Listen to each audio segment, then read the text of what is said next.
What's up, everyone? Welcome into a stock car scoop. And you're thinking, where is Eric Schneck? Filling in for him. He's on vacation at Disney World this week. So, filling in, hosting the All Star Race edition of Stock Car Scoop, which was, of course, won by Denny Hamlin.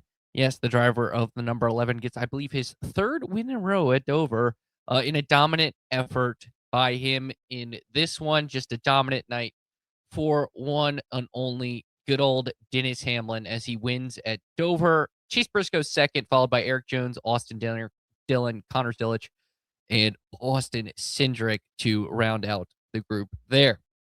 He wins the $1 million. Pretty dominant effort from him. We had a unique format, which we'll talk our thoughts about that in a second. But let's head back out to Dover, Delaware, where Michael Massie and the man, the myth, the legend, Danny Peters are for their reaction to all of the happenings at Dover. Fellas, take it away. What's up, Eric, and what's up, Stock Car Scoop listeners? Thanks for throwing it to us. We're here. I'm Michael Massie. I'm joined by Danny Peters. We're standing here at the Dover Motor Speedway Victory Lane, where a little bit ago the number 11 team and Denny Hamlin were celebrating winning $1 million for winning the first All-Star race at Dover. Danny, what do you think about Denny winning another All-Star race and another race at Dover? Second All-Star race. He last won 11 years ago, right? 2015. The 11 winning 11 years ago, and back to back at Dover, 2 Cup races and an All-Star race. And he clearly had a dominant car on the day. Started on pole and led a lot of laps, and into that final stage. We had other people led as well. Reddick led for a bit. Chase Briscoe led for a bit, but into that, you look to be confused. Chase Briscoe did lead, no? No, he did. Yeah.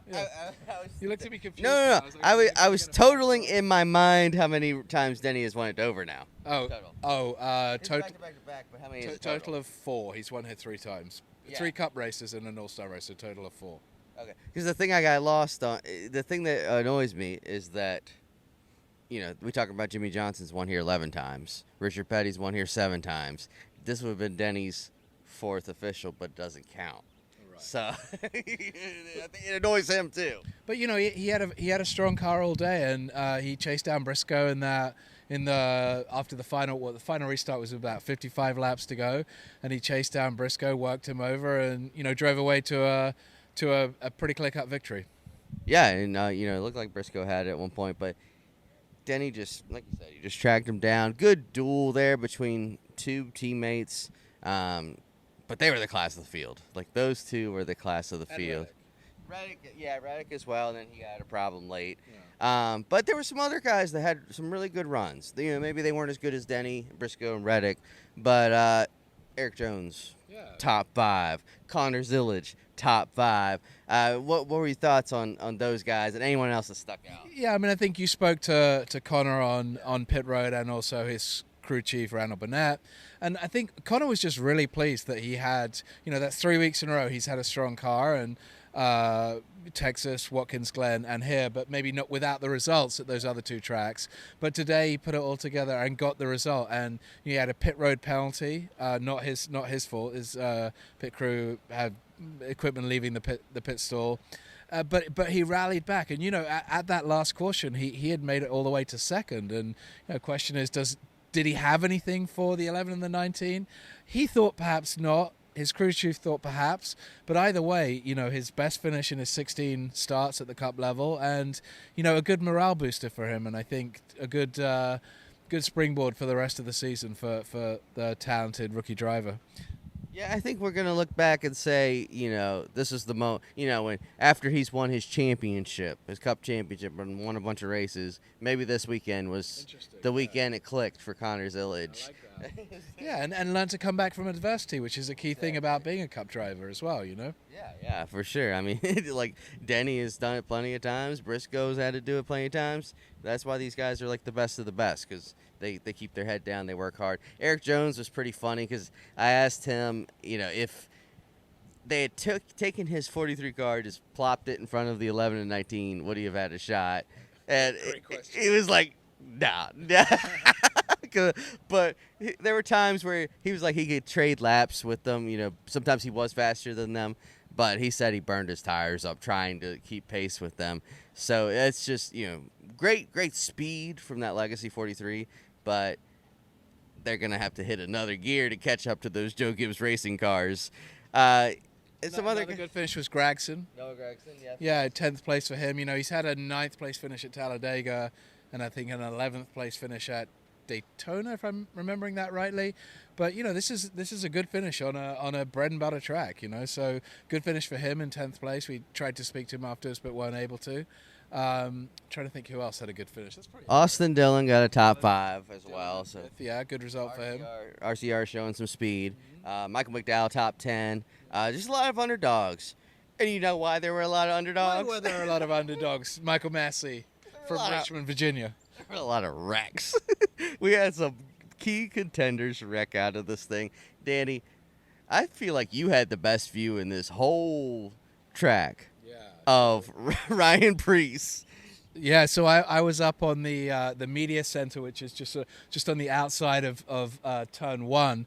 So I had that great view down the front stretch and into 1 and 2, and I saw that you could see it developing early, that wreck, and it looked like it was going to be just a kind of a normal wreck, some spins and so on, and then I think it was Priest backed into the wall, and just a boom, went up in flames, and I feel like you don't see that very much now. Cars burn like that, and obviously your first thought in that moment, obviously take good pictures, but your thoughts are with Priest, and you can see the car is seriously on fire, and then get out the car, and one thing I love about Ryan Priest, and I think he's just such a cool dude, but he stops the car and window net goes down, and he gets out that car like he's just stopped at Safeway to buy some milk, very nonchalant, and then just walked away calmly. If that was me or you, I think we would be throwing ourselves out the car,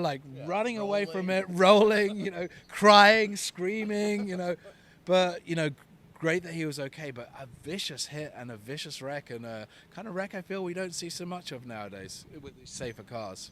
For sure, and yeah, like you said, glad he's okay. And of course, if it's going to happen to somebody in the field, it's Ryan Preece. It just feels like anytime a car flips or fires something, guy can't catch a break. But that was just the start of it. We saw, if my math is correct, we saw 11 of the 19 guys that were locked in to the third segment have some kind of incident. It led to Chase Elliott and Ross Chastain not even being able to race in the third segment. And then other ones like Christopher Bell, Kyle Larson, Ryan Blaney, Bubba Wallace, they showed up, but it felt like they were just there because of the damage.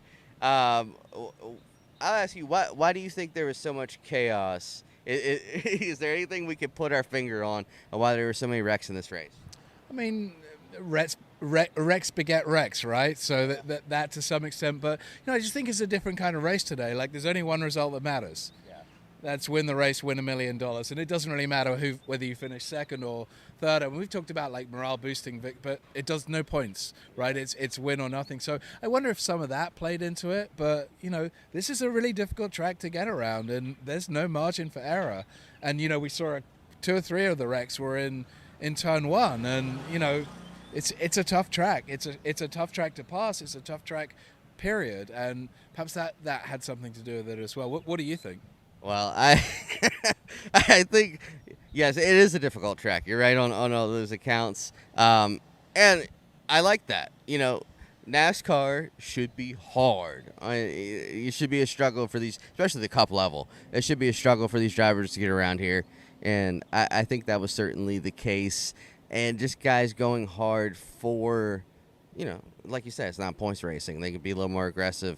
Now, I think we shouldn't have been in that situation because I don't know why the whole field started the race together. That's the problem I had. I liked the All-Star Open back in the day. I think it was just a cool chance to spotlight the guys that hadn't won a race. And they would go hard in those as well. There would be wrecks in those. But it also, like I said, it kept Elliott and Chastain and some of these guys that are all-stars from being able to showcase. So, if I was a fan, say I was a Chase Elliott fan, or even like There'll be a few of those here today, I'm wagering. probably, or even like Ryan Blaney fan, like I would be disappointed that you didn't really get to see your driver go for the $1 million just because they're in there with the whole. It's basically like someone else got chasing Chastain's all-star spot, and the others didn't really get like a fair showing, just because like the whole field was in this. So I'd like to see a format change. So it's something else. I don't know what to do with it, but all the math, like we were so confused. We had no idea who was in, who was not in. The only one we were sure about was Suarez because he won the fan vote. We were not sure what was going on, and we are two supposed experts. I mean, he's a real expert, but yeah, I mean, if that's hard for us, how hard is that for the average, for the casual fan? Someone who's just here just to check out NASCAR, Way too confusing. So let's please simplify that. But I will say, I may not have liked the format, but I think Dover delivered a good race today, Danny. Like, lost in the format controversy, there was a really good race playing out. I agree. It really was a good race, and I think Dover delivered is absolutely right. And I think, we wanted to see, I think NASCAR wanted to see a good turnout of the fans there, and there was a really good crowd here today. And we arrived at the track, both of us, pretty early, and even 4 hours before the race, there was a lot of fans here. There was a lot of excitement. I thought the campgrounds were full. Like, even on Friday, they were full. They were. So I really think, like, as a track, and it's my first time here, you've obviously been here before, but this is an amazing venue. Obviously, it's a horse track as well, but it's an amazing venue. The banking in the corners is insane, but just the whole experience of being here, I think, was a really positive one, and I feel like the fans really enjoyed it as well. They got to see a great show, even if maybe they didn't understand the format. It was still a great show, and then the most popular driver won. Oh no, wait, no, that's not Denny. Yeah, he beat the most.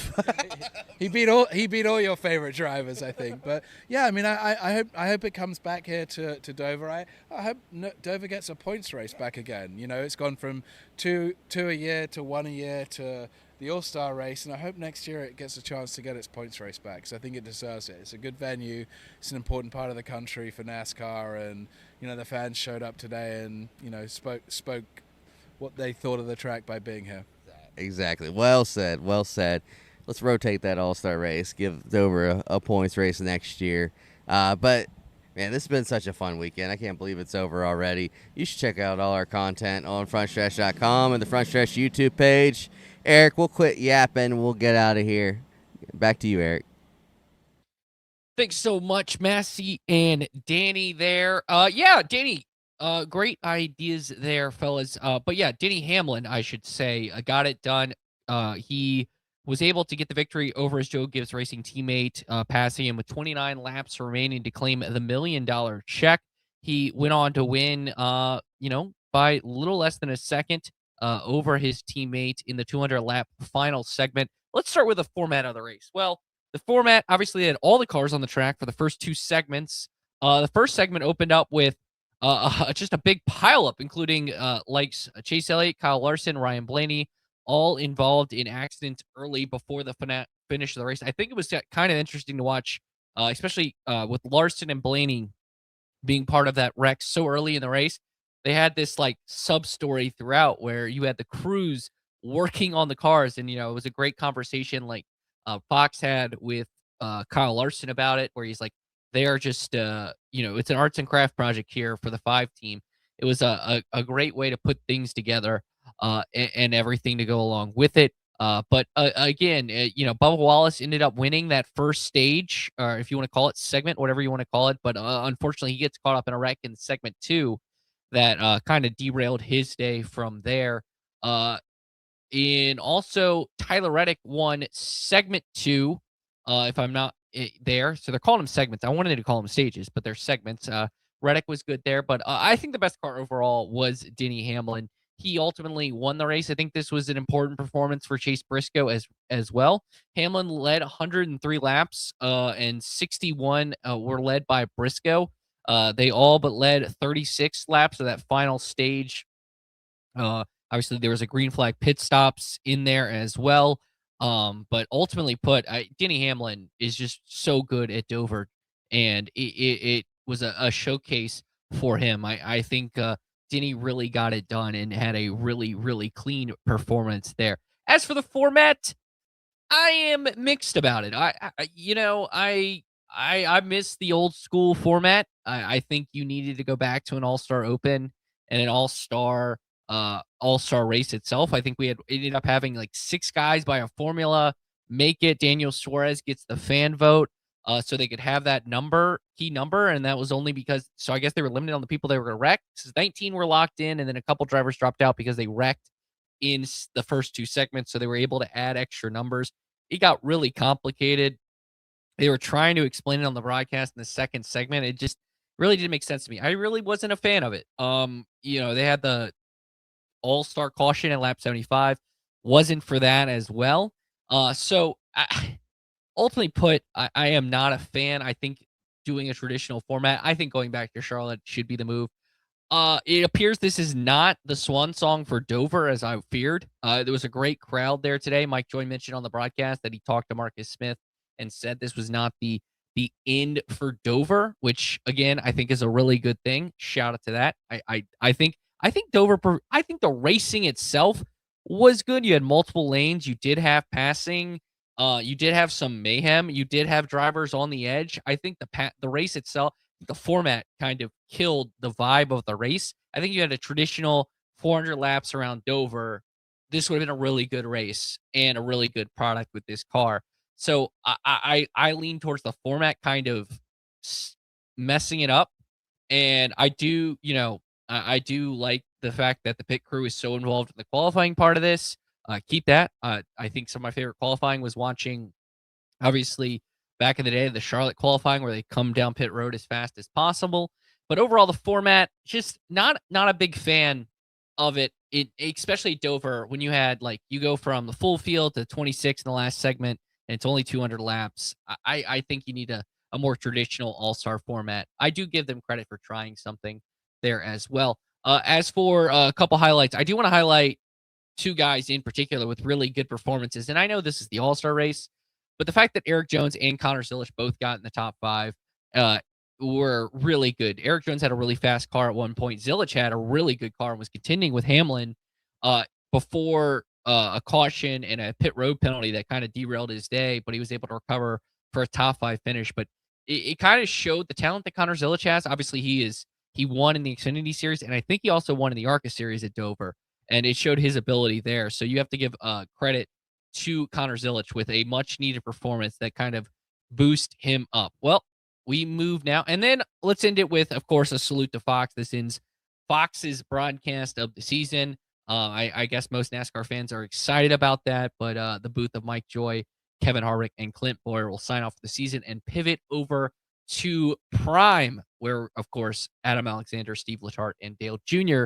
will take the reins, plus the Prime crew as well on Amazon Prime for the Coca-Cola 600 next week, which will be hosted. Stock Car Scoot will be hosted by Caleb Barnes. But first, we will have Happy Hour on Tuesday, reacting to all the headlines from the week. So 7:30 on youtube.com/Frontstretch. Happy Hour, the next edition of the Frontstretch Podcast Network. That will do it for me tonight on Stock Car Scoop. That is how we're going to do it. So filling in for Eric Schneck this week. Caleb Barnes will fill in for Eric next week. And we'll also have thanks to Danny Peters and Michael Massie, who are at the track. And thanks so much for you listening. Give us your thoughts on the race at Trey Lyle VT at Frontstretch. Signing off for this edition of Stock Car Scoop.